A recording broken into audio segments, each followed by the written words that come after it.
জলপাইগুড়িতে ভোট কর্মীদের প্রশিক্ষণ, সেক্টর অফিসারদের দায়িত্ব বোঝালেন জেলা শাসক। আসন্ন নির্বাচনে ভোট প্রক্রিয়া নির্বিঘ্নে করতে জলপাইগুড়ি জেলা প্রশাসনের পক্ষ থেকে জোর কদমে প্রস্তুতি শুরু হয়েছে। জেলার 7টি বিধানসভা কেন্দ্রের মোট 228 জন সেক্টর অফিসারকে নিয়ে প্রথম ধাপের প্রশিক্ষণ শিবিরের আয়োজন করা হয়।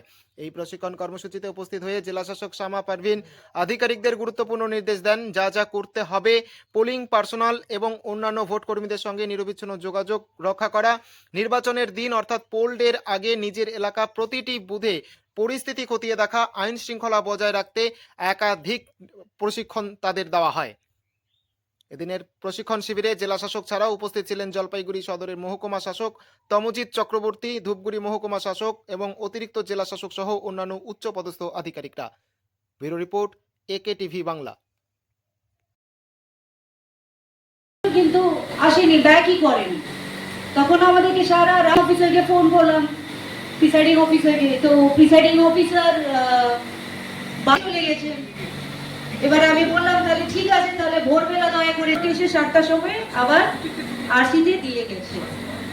এরকম ঘটনাগুলো হয়। একটা পয়েন্ট আমি আবার বলে দিচ্ছি কি আপনাদের মেন কর্তব্য কি আছে, মেন আপনাদের ডিউটি কি আছে।